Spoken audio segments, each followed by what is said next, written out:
Bismillahirrahmanirrahim. Assalamualaikum warahmatullahi wabarakatuh. Alhamdulillahi ala ihsani wa syukru lahu ala taufiqihi wa amtinani wa asyhadu an la ilaha illallah wahdahu la syarika lahu ta'ziman li sya'ni wa asyhadu anna Muhammadan abduhu wa rasuluhu da'ila ridwani. Allahumma salli alaihi wa ala alihi wa ashabihi wa ikhwani. Hadirin hadirat yang dirahmati oleh Allah Subhanahu wa taala. Kita lanjutkan bahasan kita dari Syarah Al-Aqidah Al-Wasithiyah dan sekarang kita masuk pada bahasan berikutnya tentang sifatul ainain, tentang sifat dua mata Allah Subhanahu wa taala. Al-Imam Ibnu Taimiyah rahimahullah taala membawakan 3 ayat yang berkaitan dengan sifat mata Allah Subhanahu wa taala. Yang pertama dalam surat Tur ayat 48, kata Allah Subhanahu wa taala, "Wasbir li hukmi rabbika fa innaka bi a'yunina." Bersabarlah untuk hukum Rabbmu, sungguhnya engkau di bawah pengawasan kami, yaitu di bawah penglihatan kami. Kemudian ayat yang kedua dalam surat Al-Qamar, wa hamalnahu ala dzati alwahin wa dusur, dan kami membawa Nuh alaihissalam di atas kapal yang terbuat dari papan-papan dan paku-paku, tajri bi a'yunina jazaa'an liman kana kufir. Yang kapal tersebut berjalan dengan penglihatan kami, yaitu dengan pandangan kami, ya, sebagai balasan bagi orang yang dikufurkan, yaitu sebagai pertolongan bagi Nabi Nuh alaihissalam.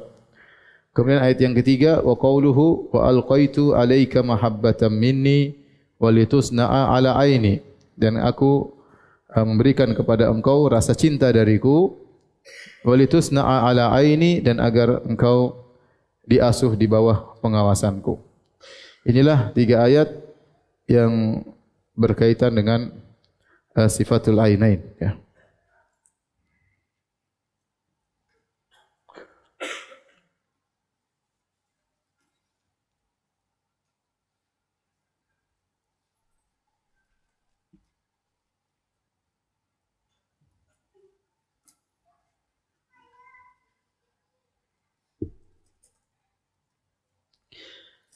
Dalam ayat, jadi adapun dalil-dalilnya tentang sifat dua mata Allah Subhanahu wa taala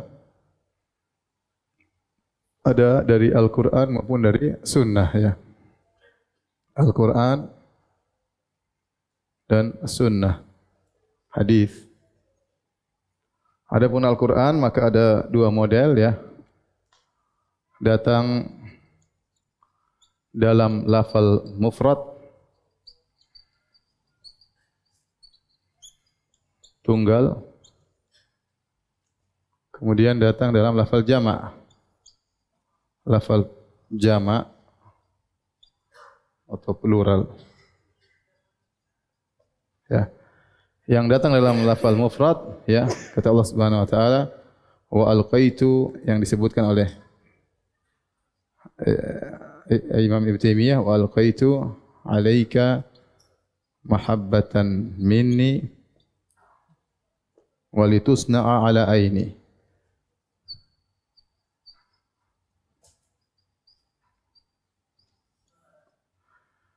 Dan aku melemparkan kepada engkau rasa cinta dariku, walitusna'a ala aini. Kata para ulama, Allah memberikan rasa cinta sehingga semua orang cinta kepada Nabi Musa alaihissalam, ya.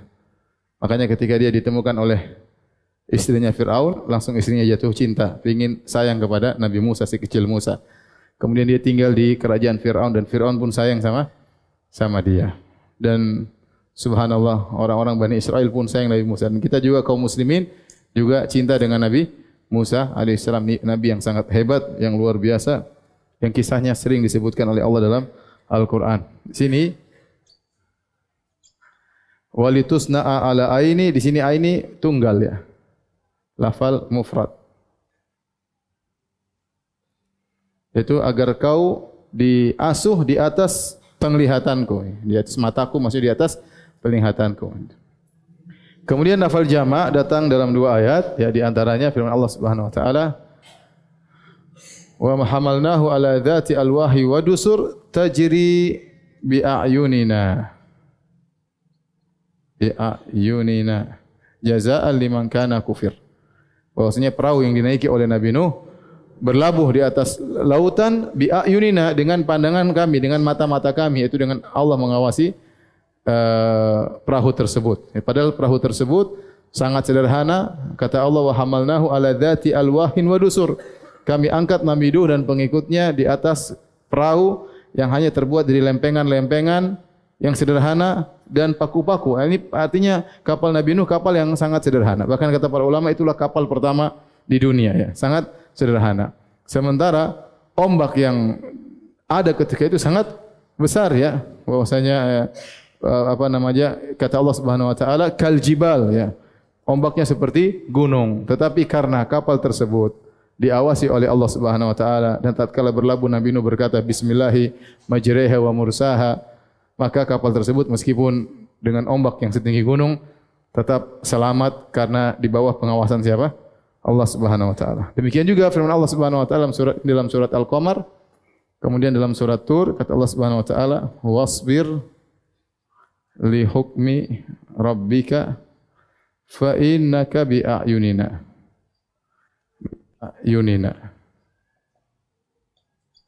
Bersabarlah engkau wahai Muhammad atas keputusan Rabbmu, sungguhnya engkau di bawah mata-mataku, artinya di bawah pandanganku. Di sini Allah menggunakan lafal mata dengan lafal jamak a'yun.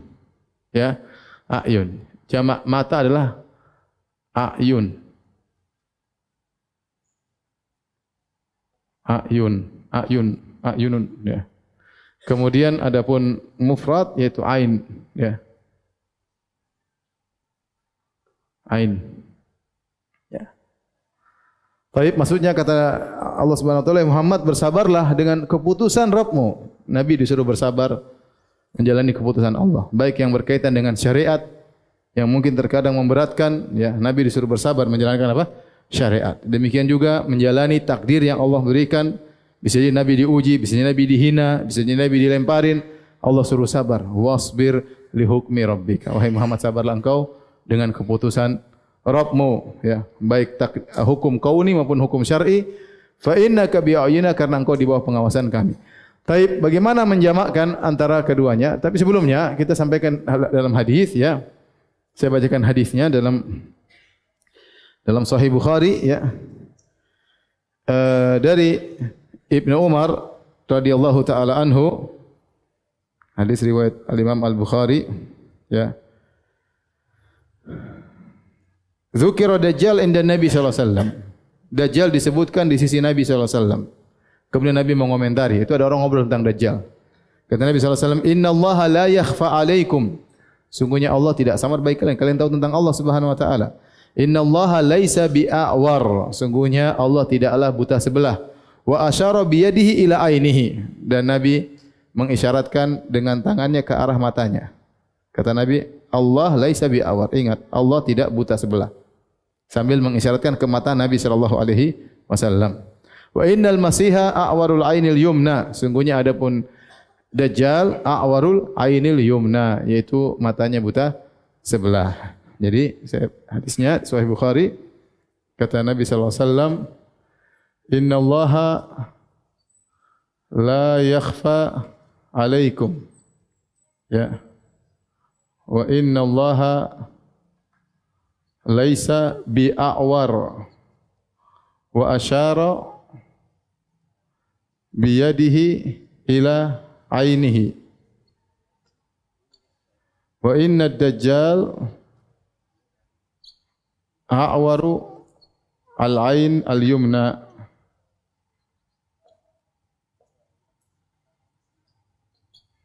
Artinya, sungguhnya Allah tidak samar bagi kalian. Kalian tahu tentang Allah, sungguhnya Allah tidak buta ya. Sesungguhnya Allah tidak buta sebelah.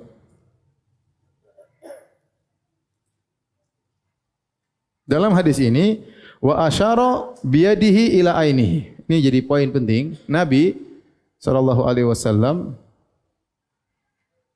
mengisyaratkan tangannya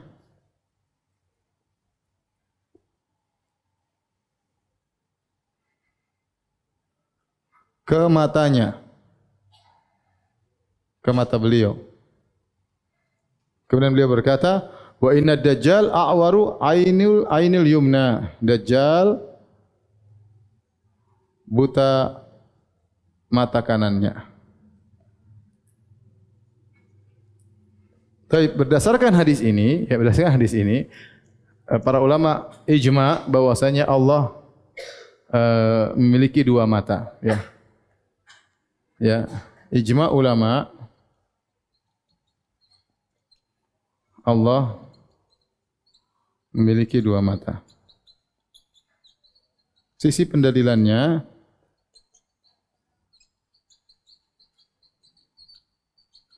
karena al-a'war dalam bahasa Arab artinya yang bermata dua, akan tetapi satunya cacat.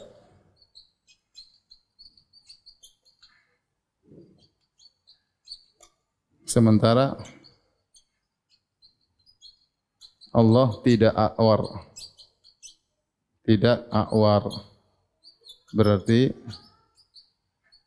Allah memiliki dua mata yang sempurna.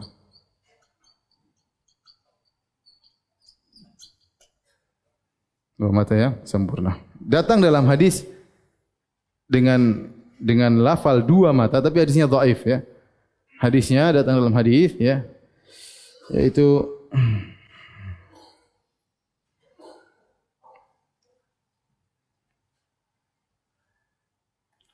dalam hadis Abu Hurairah, riwayat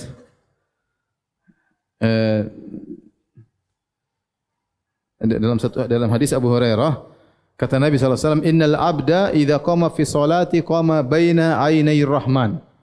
Innal abda idza qama fi sholati qama baina aynayir rahman. Sungguhnya seorang hamba jika sedang berdiri salat, dia berdiri di antara dua mata Allah. Tetapi hadis ini disebut dua mata, tapi hadisnya dhaif, didhaifkan oleh Syekh Albani rahimahullahu taala. Ya, sehingga hadis ini tidak bisa dijadikan dalil. Baik, perhatikan di sini Nabi sallallahu alaihi wasallam menekankan ketika Nabi menyebutkan tentang mata, kata Nabi SAW, ya, Inna Allah laisa bi'awar. Sungguhnya Allah tidak buta sebelah. Nabi menunjukkan tangannya ke arah matanya. Ini sudah kita jelaskan berulang-ulang. Karena Nabi SAW dalam beberapa hadis tatkala menyebut tentang sifat, Nabi mengisyaratkan kepada anggota tubuhnya. Bukan untuk menyamakan sifat Allah dengan sifat Nabi, tetapi untuk menegaskan bahwasanya sifat tersebut sifat yang hakiki. Paham? Contoh seperti yang kemarin kita ajak bahas waktu Rasulullah SAW menjelaskan bahwasanya Allah memegang langit dan bumi, kemudian Nabi mendekap tangannya dan membuka tangannya. Bukan tangan Allah seperti tangan Nabi, tapi maksudnya sungguh-sungguh Allah memegang langit dan bumi pada hari kiamat. Demikian juga dalam hadis yang sahih juga Nabi SAW waktu mengatakan, Inna Allah kana sami'an basira. Sungguhnya Allah maha melihat lagi maha mendengar. Asyara, kemudian Nabi beri isyarat ke mata dan telinganya. Para ulama mengatakan ini 3 hadis di antaranya. Mungkin ada hadis-hadis yang lain, cuma yang saya tahu sampai sekarang 3 hadis. Ketika Nabi menyebut tentang sifat-sifat Allah, Nabi memberi isyarat kepada tubuhnya. Sebut sifat mata, Nabi tunjuk ke matanya. Sebut tentang pendengaran dan penglihatan, Nabi beri pendengaran dan penglihatan. Isyarat kepada telinga dan matanya. Ya. Ketika Nabi SAW berbicara tentang Allah menggenggam langit dan bumi, Nabi menggerakkan tangannya. Berarti sifat-sifat tersebut sifat-sifat yang hakiki. Paham? Bukan majazi. Paham? Namun bukan berarti Nabi menyamakan tangan Nabi dengan tangan Allah, atau mata Nabi dengan mata Allah, tidak, tapi ini sekedar untuk pendekatan agar para pendengar paham bahwasanya ini adalah mata Allah yang hakiki, bahwasanya tangan Allah yang hakiki, pendengaran penglihatan Allah yang hakiki. Baik. Adapun yang menyatakan dengan jelas para ulama yang dengan tegas menyatakan dua mata Allah,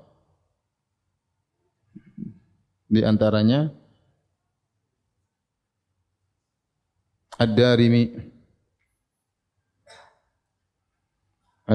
dalam kitabnya bantahan terhadap Bishr al-Marisi, kemudian Ibnu Khuzaimah dalam kitab Tauhid. Ibnu Khuzaimah ini ya muridnya Madhab Syafi'i, ulama besar Madhab Syafi'i, ahli hadis.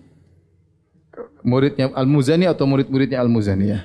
Juga dalam kitab Tauhid yang mengatakan Allah punya dua mata. Ya, kemudian yang lain juga yang mengatakan bahwasanya Allah punya dua mata. Di antaranya Abu Ismail Al-Harawi dalam kitabnya Dalail Tauhid. Kemudian Ibnu Qutaibah ya dalam Ta'wil Mushkil Hadis. Ibnu Qutaibah juga mengatakan Allah punya dua mata dalam Ta'wil Mushkil Hadis. Kemudian Al-Lalikai dalam kitabnya Syarah I'tiqad Ahli Sunnah wal Jamaah. Kemudian juga Muhammad bin Nasr Al-Marwazi. Demikian juga Abul Hasan Al-Asy'ari dalam kitabnya Al-Ibanah ya, dalam kitabnya Al-Ibanah ya. Demikian Ibnu Taimiyah rahimahullah taala, kemudian Ibnu Qayyim rahimahullah taala, Al-Qahtani, kemudian di antaranya Al-Baqillani ya. Dia menyatakan Allah matanya dua banyak ya tadi disebutkan ya. Ad-Darimi, Ibnu Khuzaimah ya. Ibnu Qutaibah, Al-Lalikai, Muhammad bin Nasr Al-Marwazi,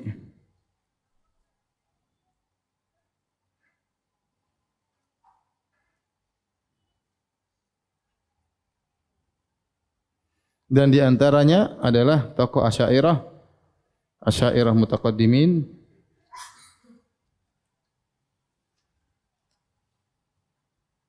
Tadi siapa? Abul Hasan Al-Asy'ari dan Al-Baqillani. Ini semua Asy'ariyah tapi Asy'ariyah apa namanya? Tempo dulu ya. Asy'ariyah tempo sekarang menolak semua sifat-sifat ini. Karena para ulama menyatakan dengan buku-buku dalam buku-buku mereka, maka kita tinggal ikut saja. Tinggal kita ikut bahwasanya Allah memiliki dua mata di wajah Allah Subhanahu wa taala. Ya, adapun bagaimana tentu kita tidak tahu. Yang tahu hanya Allah Subhanahu wa taala. Adapun bagaimana mengkompromikan lafal mufrad, lafal jama' sama lafal tasniyah dua sudah kita jelaskan kemarin. Pas kita membahas masalah apa? Tangan. Masih ingat? Kemarin sudah baru kita jelaskan ya. Bahwasanya lafal mufrad dan jama' dan tasniyah tidak saling bertentangan. Sebagaimana kita bahas sifat tangan kemarin, saya tidak ingin ulang lagi ya. Nanti dilihat lagi catatannya kalau mencatat.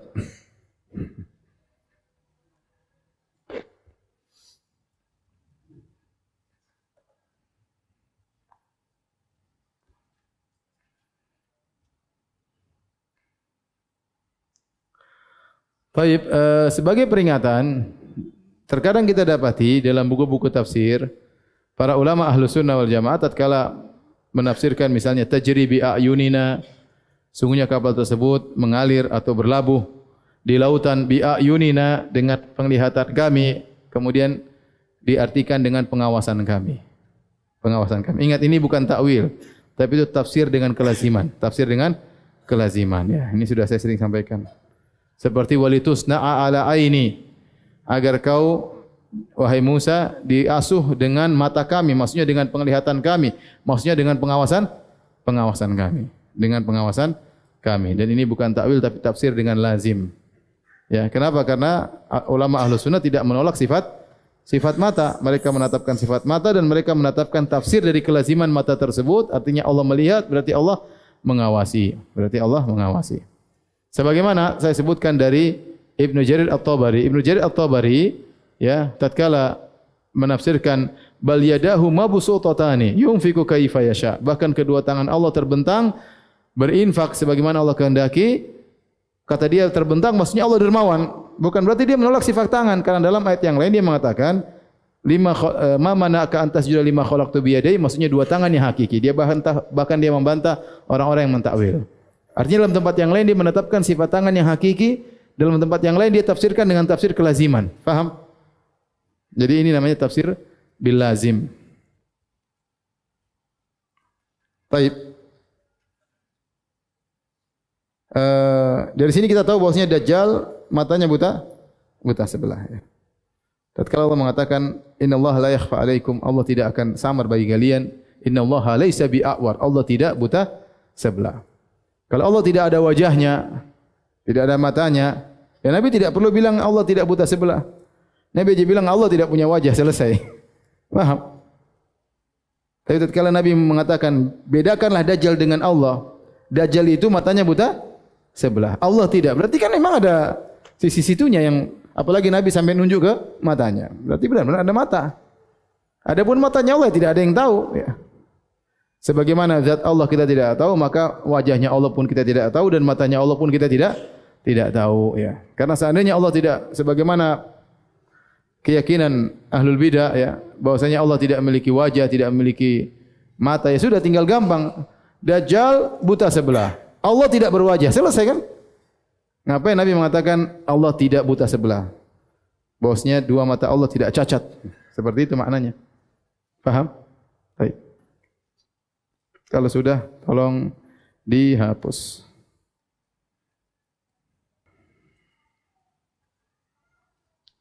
Selanjutnya kita masuk pada pembahasan sifat mendengar dan melihat. Ya. Imam Ibnu Taimiyah rahimahullah taala membawakan banyak ayat berkaitan dengan sifat mendengar dan melihat. Dan kedua sifat ini sudah kita jelaskan pada pertemuan-pertemuan sebelumnya, namun kita mengulangi lagi dengan singkat ya. Di antaranya firman Allah Subhanahu wa taala dalam surat Al-Mujadalah ayat 1, qad sami'a Allahu qaulal lati tujadiluka fi zawjiha wa tashtaki ila Allah wallahu yasma'u tahawurakuma innallaha sami'un basir. Ya, sungguh Allah telah mendengar perkataan sang wanita yang mengadukan ya kepada engkau tentang suaminya. Wa tashtaki ila Allah, dan dia mengadukan kepada Allah Subhanahu wa taala. Wallahu yasma'u tahawurakum. Allah sedang mendengar diskusi kalian berdua, perbincangan kalian berdua. Innallaha sami'un basir. Sungguhnya Allah Maha mendengar lagi Maha melihat. Kemudian juga firman Allah, laqad sami'a Allahu qaulal ladzina qalu innallaha faqirun wa nahnu aghnia. Dan sungguh Allah telah mendengar perkataan orang Yahudi yang mengatakan sungguhnya Allah fakir dan kami yang kaya. Kemudian juga firman Allah, am yahsabuna anna la nasma'u sirrahum. Apakah mereka menyangka kami tidak mendengar bisikan-bisikan mereka, wa najwahum, dan rahasia mereka. Bala wa rusuluna ladaihim yaktubun. Bahkan rasul para malaikat kami di sisi mereka sedang mencatat bisikan mereka dan rahasia mereka. Kemudian juga firman Allah terhadap Nabi Musa dan Nabi Harun, innani ma'akuma asma'u wa ara. Sungguhnya aku bersama kalian berdua, aku mendengar dan aku melihat. Kemudian juga firman Allah, alam ya'lam bi anna Allah yara. Tidaklah dia tahu bahwasanya Allah melihat. Kemudian juga firman Allah, alladzi yaraka hina taqum, yang Allah melihat engkau tatkala kau sedang berdiri untuk salat. Wa taqallubaka fis sajin, tatkala kau sedang sujud bersama orang-orang yang sujud, innahu huwas samiul alim. Sungguhnya Allah mendengar lagi Maha mengetahui. Kemudian firman Allah yang terakhir, wa qul i'malu fasayarallahu amalakum, beramalah kalian maka Allah akan melihat amalan kalian. Wa rasuluhu wal mu'minun, demikian juga Rasulullah akan melihat amalan kalian dan kaum mukminun akan melihat amalan kalian. Taib, ini ayat-ayat berkaitan dengan sifat as-sama wal basar.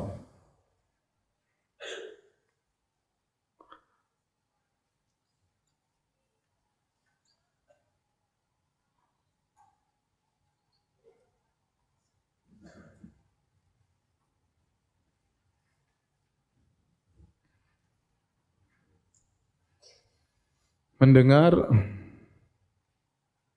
dan apa? Melihat.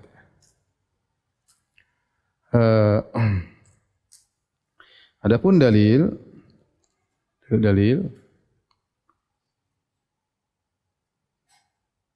sudah pernah kita jelaskan, kita singgung sedikit ya, bahwasanya ada dalil akli dan dalil naqli. Naqli maksudnya Al-Quran dan Sunnah.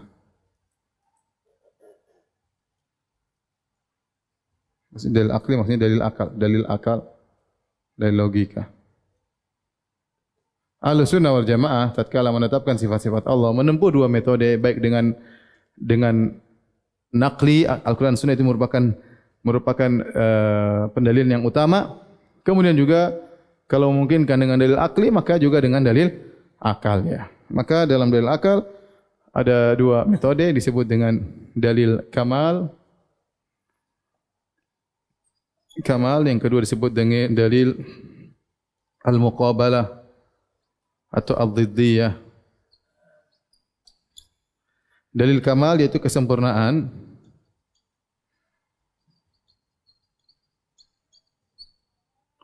Dalil apa? Perlawanan ya. Nanti saya jelaskan maksudnya. Kesempurnaan maksudnya, jika dibandingkan antara yang bisa melihat dengan tidak bisa melihat lebih sempurna mana? Yang bisa melihat. Qul hal yastawil a'ma wal basir, kata Allah Subhanahu, apakah sama antara orang buta dengan orang yang bisa melihat? Am hal tastawi dhulumatu wan nur? Ya. Qul hal yastawi al-a'ma wal basir. Hal yastawi al-a'ma wal basir. Apakah sama antara yang buta dan yang melihat? Tentu tidak sama. Jika dilihat mana yang lebih sempurna antara yang melihat atau yang tidak melihat, maka lebih sempurna mana? Yang melihat. Maka secara akal Allah yang maha sempurna berarti Allah maha melihat. Adapun dalil al-muqabalah atau diddiyah, maksudnya kalau Allah tidak melihat berarti Allah buta, seperti itu maksudnya. Kalau tidak melihat berarti Allah buta, dan buta adalah sifat yang tidak layak bagi Allah. Ya, ini perbandingan, kesempurnaan maksudnya perbandingan ya. Perbandingan.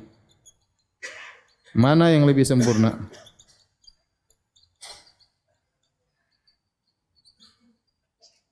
Sempurna. Bisa melihat atau tidak.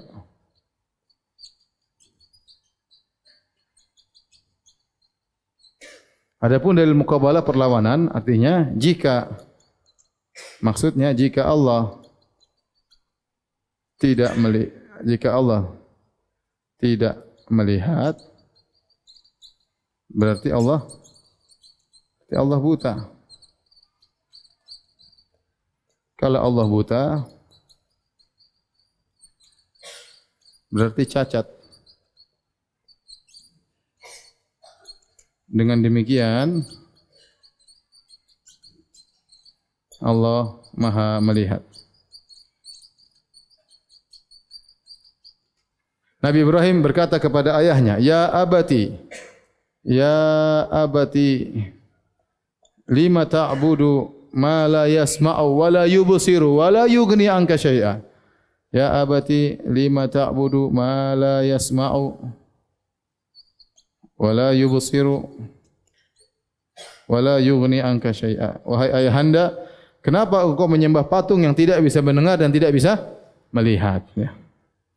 Karena kelaziman tidak melihat berarti buta. Tidak mendengar berarti apa tuh? Tuli. Ya. Maka dengan ini kita menyatakan secara akal Allah harusnya maha melihat. Paham ya? Harusnya maha melihat. Al-Quran dan Sunnah banyak dalilnya. Tadi yang pertama, kata Allah Subhanahu wa taala yang pertama, qad sami Allahu qawlan allati tujadiluka fi zawjiha wa tashtaki ila Allah wallahu yasma'u tahawurakuma. Wallahu yasma'u tahawurakuma. Innallaha sami'un basir. Innallaha sami'un basir. Di sini Allah menggunakan di fi'il pertama mudhari', fi'il madhi dan fi'il mudhari'.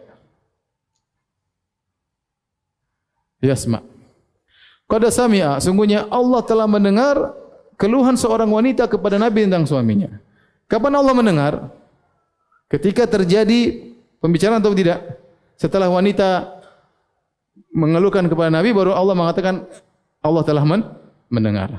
Atau Allah mendengar di zaman jahiliyah, zaman azali? Tidak, sudah kita jelaskan.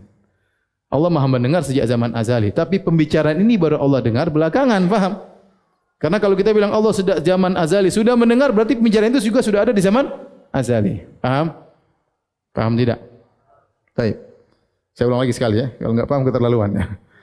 Ini wanita, ya, Khawlah namanya, waktu dia mengeluh kepada Nabi tentang suaminya, terjadi pada tahun 1400 sekian.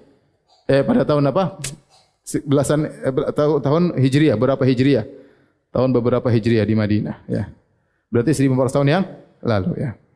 Kejadiannya tatkala itu dia mengeluh kepada Nabi tentang suaminya. Kemudian Allah turunkan ayat, qad sami Allah telah mendengar pembicaraan tadi. Paham? Allah Maha mendengarnya sejak kapan? Sejak azali. Tapi Allah mendengar suara ini muncul kapan? Belakangan atau sejak azali? Belakangan. Kalau sejak azali berarti suara ini sudah ada di zaman azali. Ini tidak masuk akal. Paham? Dan itulah akidah Ahlussunnah wal Jamaah. bahwasanya sifat mendengar Allah qadimun nau' haditsul ahad. Secara jenisnya dia sudah azali, tapi kapan mendengarnya terserah Allah Subhanahu wa taala. Kemudian Allah mengatakan wallahu yasma'u, Allah sedang, yasma'u sedang. Ini sedang artinya. Sedang. Sedang mendengar. Ini telah mendengar. Wallahu yasma'u tahawurakum. Allah sedang mendengar pembicaraan kalian berdua. Artinya tatkala turun ayat itu Nabi sedang berdiskusi sama si Khawlah, si wanita tersebut. Berarti sedang mendengar sekarang, bukan azali. Nah, ini berbeda dengan sudah kita jelaskan pertemuan yang sebelumnya, berbeda dengan akidahnya Asy'ariyah yang mengatakan Allah mendengar sejak zaman azali, sehingga akhirnya mereka terpaksa mentakwil mendengar dengan mengetahui tentang suara. Bukan mendengar, tapi ditakwilkan dengan apa? Al-ilmu bil masmu'at, mengetahui tentang suara-suara yang akan datang di masa depan. Terpaksa mereka demikian. Paham? Karena mereka mengatakan tidak ada namanya Allah mendengar di masa depan, sehingga mereka terpaksa mentakwil sifat mendengar dengan mengilmui. Kalau mengilmui tentang masa depan meskipun belum terjadi bisa diilmui, paham? Tapi kalau mendengar ya enggak bisa mendengar, harus ada suara yang dengar. Inilah sebabnya mereka mentakwil mendengar dengan mengilmui. Tapi itu adalah takwil yang batil. Kita tahu beda antara berilmu dengan mendengar, dua hal yang berbeda. Berarti hakikatnya mereka menolak sifat mendengarnya Allah Subhanahu wa taala. Baik, ayat yang kedua, laqad sami'a Allahu qaulal ladzina qalu innallaha faqirun wa aghniya. Sungguh Allah telah mendengar perkataan orang-orang yang mengatakan orang Yahudi Allah fakir dan kami orang kaya. Ya. Am yahsabu annana la nasma'u sirrahum wa najwahum. Apakah mereka menyangka kami tidak mendengar rahasia mereka dan bisikan-bisikan mereka? Bala wa rusuluna ladaihim yaktubun. Bahkan para malaikat kami di sisi mereka sedang mencatat. Ya. Allah mendengar dan malaikat mencatat lengkap. Kemudian firman Allah yang berikutnya, innani ma'akum asma'u wa ara.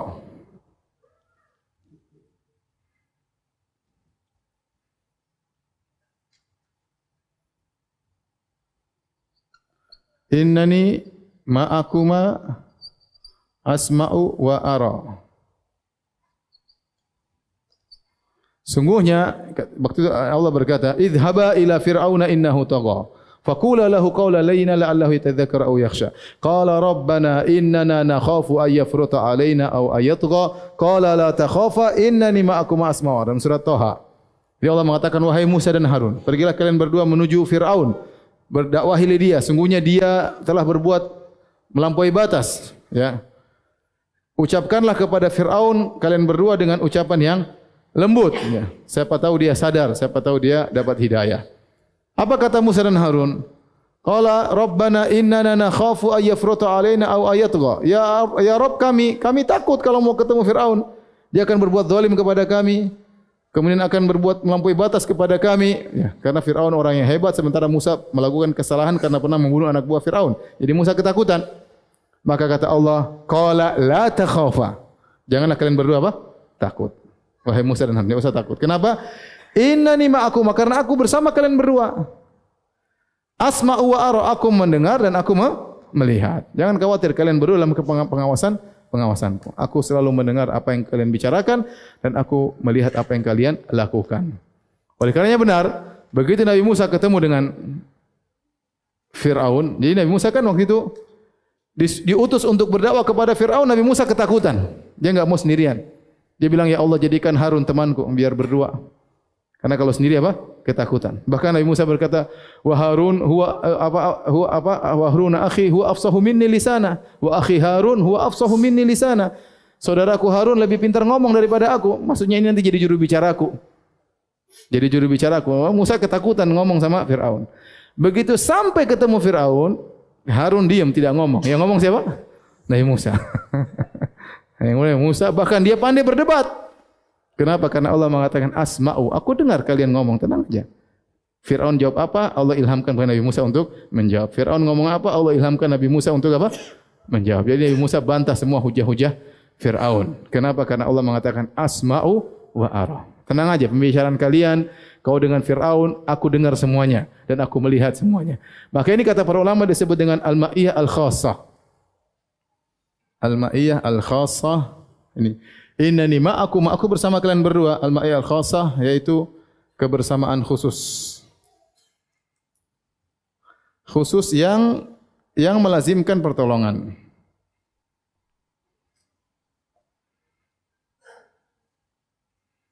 Karena al-ma'iyah ada dua. Al-ma'iyah ada dua. Al-ma'iyah al-ammah. Yang kedua al-ma'iyah al-khassah. Al-ma'iyah itu kebersamaan umum.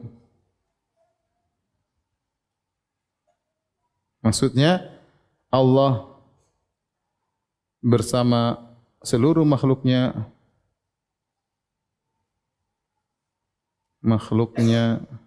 dengan ilmunya. Dengan ilmunya. Tapi tidak melazimkan pertolongan. Tapi kalau orang sudah dapat ma'iyah khassah, dia akan ditolong oleh Allah Subhanahu wa taala. Makanya ketika Nabi Muhammad SAW bersama Abu Bakar dalam goa, datanglah pasukan sudah di mulut goa, maka Abu Bakar ketakutan. Kata Abu Bakar radhiyallahu anhu, "Ya Rasulullah, lau anna ahadahum absara ila tahti qadamaihi la absarana." Kalau salah seorang nengok ke bawah, lihat ke kakinya pasti sudah melihat kami. Kata Nabi SAW, "Ya Abu Bakrin, ya, ma dhannuka bithnain Allahu salisahuma." Wahai Abu Bakar, bagaimana menurutmu tentang dua orang? Allah yang ketiganya, itu Allah bersama kita. Allah bersama kita. Allah pasti tolong kita. Maka dalam ayat Allah abadikan, "Tsaniyasnaini idhuma fil ghar idh yaqul li sahibi la tahzan innallaha ma'ana." Muhammad berkata kepada temannya ketika mereka berada dalam goa, "La tahzan, jangan kau sedih, jangan kau khawatir. Innallaha ma'ana, Allah bersama kita." Bersama kita maksudnya bersama khusus, bersama umum. Bersama khusus. Kalau bersama umum Allah Allah bersama semuanya, bersama orang kafir, bersama pelaku maksiat, tapi kebersamaan apa? Umum, yaitu Allah mengetahui apa yang mereka lakukan. Tapi ini kebersamaan apa?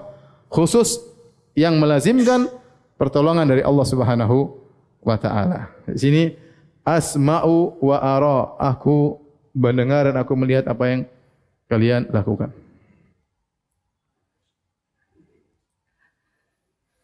Baik, ayat berikutnya Allah Subhanahu wa taala, alam ya'lam bi anna Allah yara. Tidakkah dia tahu bahwasanya Allah melihat? Artinya ini ancaman, ya. Dia enak saja melakukan kemaksiatan, dia enak saja sombong, dia enak saja angkuh. Alam ya'lam bi anna Allah yara. Tidakkah dalam surat Al-Alaq, ya, ini disebutkan ini berkaitan dengan Abu Jahal yang sombong dan angkuh. Kata Allah, alam ya'lam bi anna Allah yara. Tidakkah Abu Jahal tahu atau si kafir itu tahu bahwasanya Allah Maha melihat apa yang dia lakukan, ya.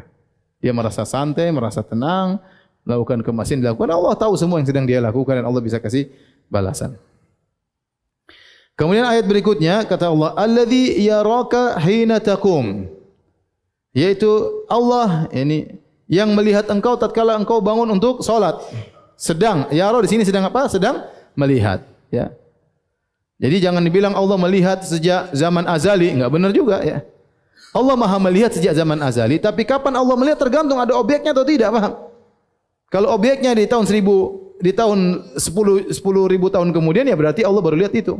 Kapan Allah melihat Nabi Muhammad berdiri untuk salat? Sejak zaman azali apa waktu Nabi Muhammad mau salat? Mau salat baru Allah melihat. Alladzi yaraka hina taqum. Nah, ini tidak bisa dimasuk otaknya orang-orang ahlul bidah. Kata mereka enggak bisa seperti ini. Harusnya zaman azali enggak pernah berubah-berubah.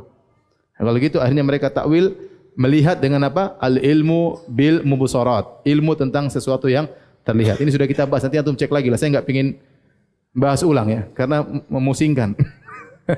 Ya udahlah. Pokoknya ngawur, udah selesai, ya. Mungkin mereka ngawur. Wa taqallubaka fi sajidin. Jadi yang sedang melihatmu dan sedang melihat engkau dalam bersama orang-orang yang sujud. Innahu huwas samiul alim. Sungguhnya Allah Maha mengetahui dan Allah Maha mendengar dan Allah Maha mengetahui. Kemudian ayat yang terakhir, wa qul i'malu fasayarallahu amalakum. Yang terakhir 3, ya. Kata Allah, wa qul i'malu fasayarallahu amalakum wa rasuluhu wal mu'minun. Kata Allah, beramalah dan katakanlah wahai Muhammad, katakanlah Beramallah kalian, beramallah kalian, berbuatlah kalian. Maka Allah akan melihat, maka fa'in artinya maka Allah akan melihat. Sa artinya akan. Fa maka sa akan. Allah akan melihat amal kalian. Amal kalian. Dan juga Rasul akan melihat amal kalian. Taib. Ayat ini kalau kita perhatikan terdapat dalam surat Taubah ya. Ayat 105.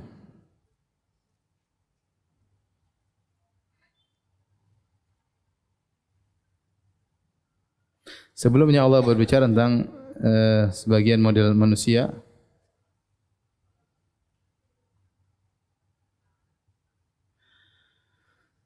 Kata Allah Subhanahu wa taala tentang orang-orang munafik ya, kata Allah ya. Sebelumnya Allah sebutkan ayat 100 tentang sabiqunal awwalun wal muhajirun, para sahabat dan orang-orang yang mengikuti mereka dengan baik. Setelah itu Allah sebutkan ayat 101 tentang orang-orang munafik. Mimman haulakum minal a'rabi munafiqun wa min ahli Madinah, di antara kalian orang Arab Badui ada yang munafik dan di penduduk Madinah juga ada orang munafik. Kata Allah, sanu'adzibuhum marratain, kami akan menyiksa mereka 2 kali. Setelah itu Allah sebutkan kelompok yang lain. Satunya orang beriman, kedua orang munafik, ketiga orang yang setengah-setengah. Mencampurkan antara amal saleh dengan apa? Kemaksiatan. Al 102 kata Allah, wa akharuna i'tarafu bidzunubihim khalatu amalan salihan wa akhara sayyi'ah. Ada pula orang lain yang mengakui dosa-dosa mereka. Mereka mencampur adukan pekerjaan mereka yang baik dengan pekerjaan mereka yang buruk. Itu mencampur amal saleh dengan wa akhara sayyi'ah, dengan maksiat. Asallahu ayyatuba alaihim. Semoga Allah menerima taubat mereka. Innallaha ghafurur rahim. Sungguhnya Allah Maha Pengampun lagi Maha Penyayang. Kemudian kata Allah Subhanahu wa taala pada ayat 104, alam ya'lamu annallaha wa yaqbalu taubatan ibadih. Tidakkah mereka tahu Allah menerima taubat dari hamba-hambanya? Wa ya'khudhu shadaqat, dan menerima sedekah. Wa anallahu tawwabur rahim, dan Allah Maha menerima taubat dan Maha Penyayang. Setelah itu baru ayat 105, wa qul i'malu fasayarallahu amalakum. Katakanlah ya Muhammad kepada mereka, perbuatlah. Mau munafik silakan, mau kafir silakan, mau beriman silakan, mau maksiat silakan. Allah setelah menyebutkan berbagai macam model manusia, Allah tutup ayatnya dengan mengatakan wa qul i'malu fasayarallahu amalakum. Katakanlah Muhammad kepada mereka, lakukanlah apa yang kalian kehendaki, fasayarallahu amalakum. Allah akan melihat amal perbuatan kalian. Ayat ini ada yang mengatakan ini tahdid, ancaman ya. Atau juga kabar gembira kepada orang yang saleh. Ancaman bagi orang bermaksiat, ya sudah, bikin aja. Emang Allah enggak lihat kalian bikin, Allah akan lihat apa yang kalian lakukan pada hari kiamat kelak, atau Allah akan melihat apa yang kalian lakukan ya. Atau ini hiburan bagi orang yang beramal soleh, meskipun tidak ada yang lihat dia lakukan, maka Allah akan melihat apa yang dia lakukan. Tidak usah sedih kalau kita beramal soleh enggak ada yang lihat. Tidak perlu kita update di status ya. Tidak perlu. Tidak usah sedih, waduh enggak ada yang tahu, enggak ada yang like. Enggak apa-apa enggak ada yang like ya. Cukup Allah yang tahu ya. Maka tidak perlu pengakuan orang lain. Kenapa? Karena fasayarallahu amalakum. Allah akan melihat perbuatan kalian ya. Demikian juga orang melakukan maksiat juga hati-hati, meskipun dia bersendirian, fasayarallahu amalakum. Allah akan melihat perbuatannya ya. Jadi ini ancaman sekaligus peringatan sekaligus kabar gembira bagi orang yang beramal soleh. Di sini kata Allah Subhanahu wa taala ya, Allah akan melihat amal kalian. Artinya jika kalian berbuat maka Allah akan melihat. Ini dalil bahwasanya penglihatan Allah juga meskipun di zaman azali, tapi kapan melihatnya berkaitan dengan objek yang dilihat. Kapan muncul baru Allah lihat. Meskipun Allah sudah bisa melihat sejak zaman apa? Azali. Paham ya? Inilah akidah Ahlussunnah wal Jamaah. Baik, saya rasa sampai di sini ya. Kajian kita, kalau ada yang bertanya saya persilakan. Wallahu taala alam bissawab. Saya mau tanya ya, yang bisa jawab dapat kasih hadiah ya. Tapi pertanyaan pertama,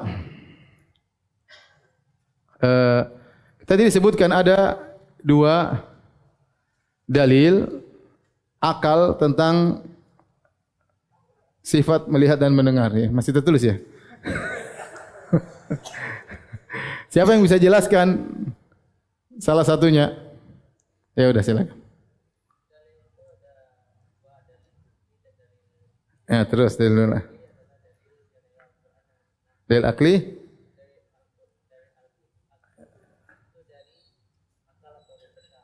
Masya Allah, sudah. Jazakallah khair. Ya. Taib. Yang kedua, ya. Pertanyaan kedua, bukunya cuma dua ya. Yang kedua,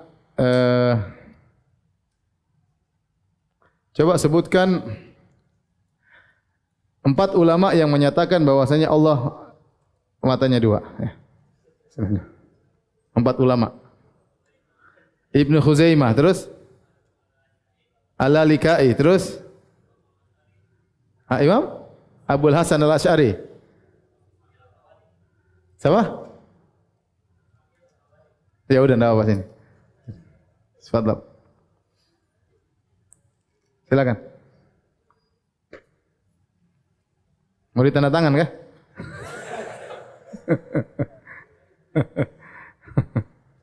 Enggak ada pena, ada cuma spidol. Oh ya, kau. Ya. Baik.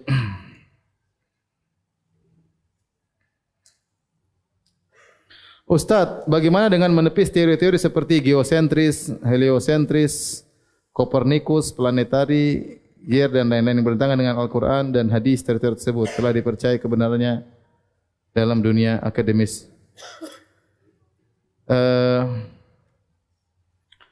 Mengatakan bertentangan dengan Al-Quran, ini Al-Quran tidak, jadi saya sampaikan, Al-Quran bukanlah kitab sains ya. Al-Quran bukan kitab apa? Sains, tapi dia kitab iman. Namun dalam beberapa ayat ada berkaitan dengan fisika misalnya. Ada pun menyatakan bahwasanya Al-Quran bertentangan dengan sains modern, maka ini perlu dicek kembali. Apakah memang penafsirannya seperti itu? Ya, bahwasanya seperti mengatakan contoh sederhana, mengatakan bahwasanya Al-Quran menunjukkan bumi itu datar. Ya. Ternyata tidak demikian. Bahkan para ulama ijma bahwasanya bumi itu apa? Bulat. Ya. Adapun firman Allah dalam banyak Al-Quran mengatakan kami jadikan bumi terhampar. Maksudnya itu ditinjau yang kita lihat sekarang ini di depan kita bumi apa? Terhampar. Bukan ditinjau dari secara keseluruhan bahwasanya bumi itu datar tidak bulat. Ya. Oleh karenanya sebenarnya baru dalil seperti firman Allah Subhanahu wa taala, wa idzal ardu muddat, jika bumi didatarkan menunjukkan bumi sekarang tidak datar, bumi sekarang bulat. Maksud saya, tidak bisa kita mengklaim bahwasanya Al-Qur'an menunjukkan bumi itu apa? Datar. Itu buktinya Ibnu Taimiyah menyebutkan ijma' dalam kitab-kitabnya bahwasanya bumi itu bulat berdasarkan kurawiyatul ard, berdasarkan ijma' para ulama. Ya. Sehingga sebagian orang menyangka Al-Qur'an menunjukkan bumi itu datar, sementara teknologi menunjukkan atau sains menunjukkan bumi itu bulat, berarti Al-Quran bertentangan dengan apa? Dengan sains. Ini tidak bisa. Maksud saya Al-Quran itu bukan kitab sains. Ya. Sehingga tidak bisa kita mengatakan bahwasanya begini, maksudnya begini. Ya, itu butuh. Karena para ulama juga tatkala membahas dalam buku tafsir, mereka tidak bahas itu. Yang mereka bahas masalah apa? Keimanan. Masalah keimanan. Ya. Sama seperti matahari. Tapi dari timur barat, itu yang kita lihat. Yang kita lihat. Ya. Al-Quran tidak sedang berbicara bahwasanya bumi mengelilingi matahari atau matahari mengelilingi bumi. Tidak, dia sedang lihat yang kita lihat matahari sedang terbit dari timur, tenggelam di mana? Di barat. Selesai.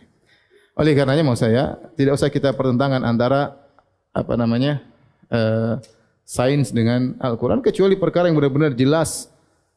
Al-Quran menyatakan demikian dengan jelas, tidak ada khilaf di kalangan para ulama bahwasanya ini menunjukkan demikian. Kemudian sains bertentangan, kita lebih membenarkan apa? Al-Quran. Tapi apakah ada yang seperti itu?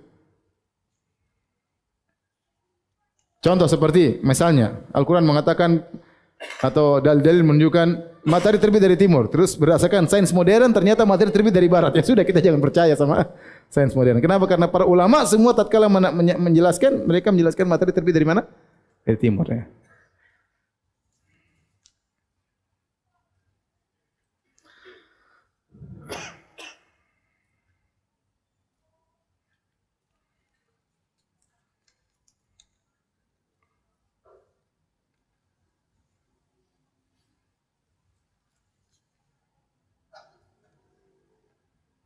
Ustaz, apa benar tangan Allah keduanya adalah tangan kanan? Kita sudah sebutkan kemarin hadis dalam Sahih Muslim kata Nabi SAW, wa kilta yadayhi yamin. Kedua tangan Allah apa? Kanan. Ya. Kedua tangan Allah kanan.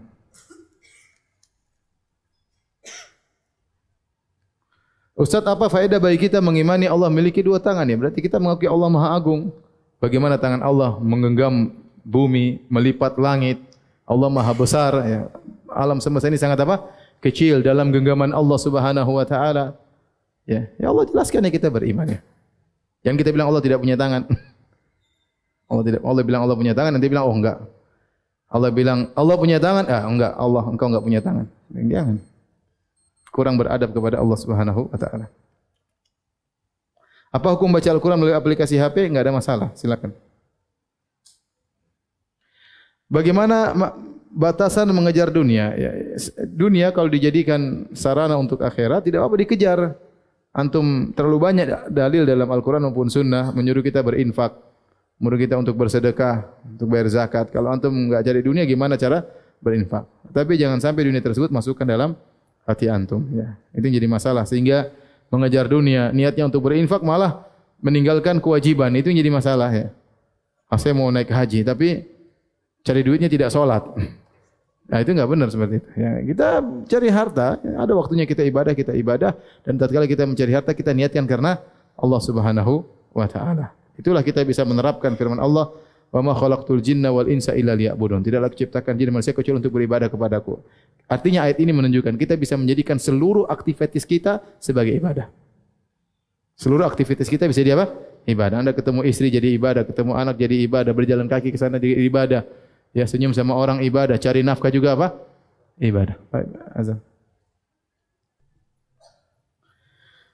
Ustaz, bagaimana hukumnya waktu sekolah dulu kita mempelajari teori Darwin tentang evolusi dan teori Big Bang yang intinya mengaburkan akidah tentang Allah yang Maha Pencipta. Teori evolusi mengatakan manusia berasal dari kera, sedangkan teori Big Bang mengatakan asal alam semesta dari dua benturan benda besar. Adapun teori Darwin, ya jelas kebatilannya yang mengatakan manusia berasal dari apa? Dari kera. Dengan melalui proses evolusi mungkin ribuan tahun, akhirnya kera menjadi apa? Menjadi Darwin. Kita bilang bahwasanya kalau memang proses evolusi itu ada, harusnya kera-kera ada yang benar-benar kera, ada yang agak ganteng. Kan namanya evolusi tidak langsung ganteng kan? Monyet kan tidak langsung ganteng. Kalau monyet pernah jadi manusia berarti harusnya ada yang mulai cakep sekarang, yang mulai keren, yang nanti lama-lama jadi manusia. Ini tidak pernah kita lihat, ya. Tidak pernah kita lihat. Kemudian kata dia bahwasanya proses monyet dari monyet menjadi manusia, dari kurang sempurna menjadi sempurna. Padahal kita tahu dari sisi kalau kita lihat monyet bayi lebih sempurna daripada bayi manusia. Monyet baru lahir dia sudah gantung-gantungan ke ibunya, paham? Anak baru lahir tidak bisa apa-apa ya. Dari sisi itu monyet masih lebih apa? Hebat daripada manusia ya. Dan ini tentu tidak benar bahwasanya monyet berasal dari manusia. Kemudian dia juga gagal. Dia mengatakan misalnya jerapah dulu lehernya pendek ya. Kemudian gara-gara dia ingin makan di atas dia apa? Lama-lama panjang. Kenapa kambing tidak pernah latihan? Kambing terus apa? Lehernya apa? Pendek. Harusnya kambing juga lama-lama paling tidak naik semeter lah, tidak seperti jerapah. Tapi kan harusnya ada perubahan ya. Tapi enggak pernah ada perubahan ribuan tahun sama kambing, gitu-gitu aja kambing. Jadi dia mengatakan bagaimana evolusi tersebut gagal. Terus banyak juga hewan yang mirip, tapi tidak sama. Contoh, burung punya sayap, bisa terbang. Ada hewan-hewan yang bersayap seperti burung, enggak bisa terbang. Contohnya bebek dan ayam, ya enggak bisa terbang ya. Enggak bisa terbang. Jadi maksudnya terus coba. Gimana? Bahkan dia punya pendapat bahwasanya dulu sesuatu satu, bahwasanya seluruh alam semesta ini makhluk berasal dari satu yang sama ya. Baik, sekarang monyet ya. Kalau dari satu yang sama kok bisa tiba-tiba ada satu jadi laki-laki, satu jadi jantan, satu jadi apa? Betina. Gimana ceritanya? Terus kenapa bulu-bulu monyet semua hilang? Sekarang manusia tidak punya bulu ya. Karena sudah tidak butuh kepada bulu tersebut. Mungkin sudah pakai baju, sudah pakai amat. Tapi kenapa rambut masih ada bulunya? Kenapa yang lain semua hilang? Ini maksudnya contoh ini kita terima kita dari monyet lah ya. Saya tidak terima tapi ya.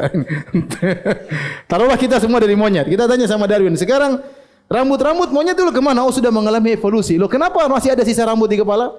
Oh karena rambut di kepala itu untuk menjaga benturan dan macam-macam ya. Terus kalau tapi bagian yang tidak ada benturan, kenapa ada rambut di dekat kemaluan? Emang itu sering berbenturan.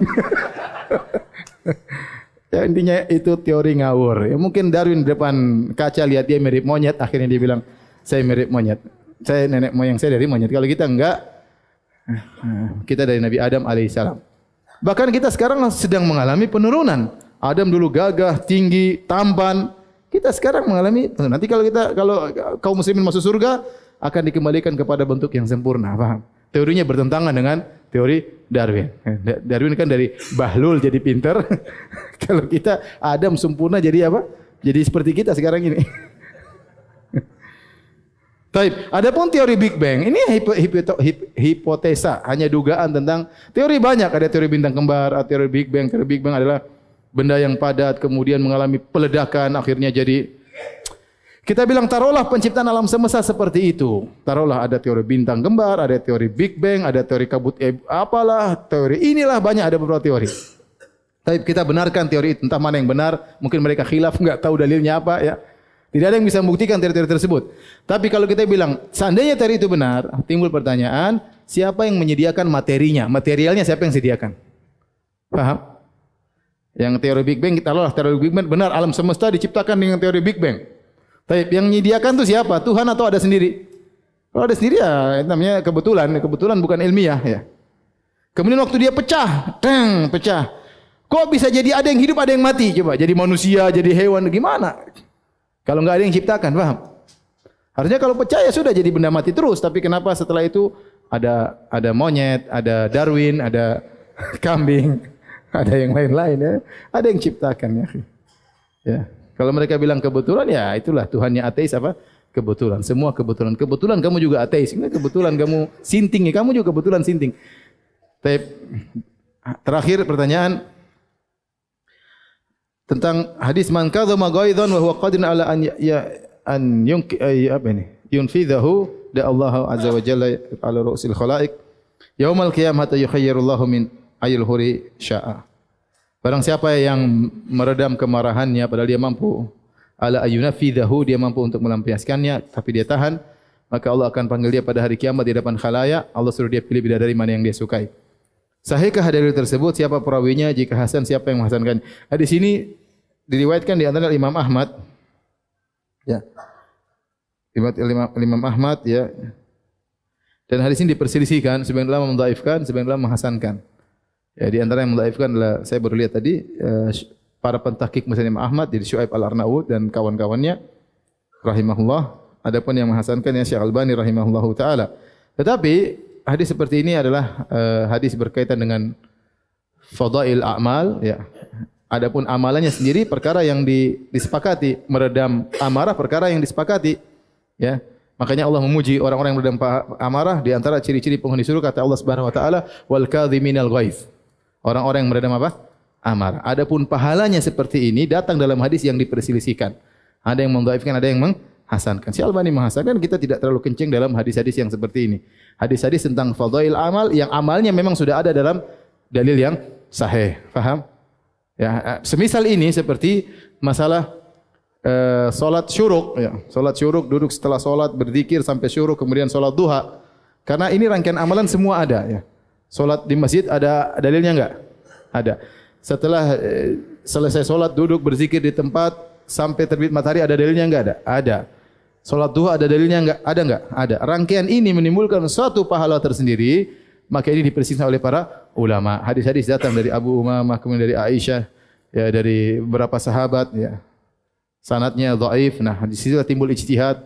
Ada yang menaikkan yang menjadi derajat hadis yang hasan seperti Syekh Albani rahimahullah taala dan sebagian ulama mutaqaddimin, dan ada yang menyatakan hadisnya tetap dhaif, maka khilaf di kalangan para ulama. Tetapi hadis ini termasuk hadis yang ringan karena berbicara tentang fadail apa? Amal. Karena amalnya sudah ada ya. Ya, wallahu alam bisawab.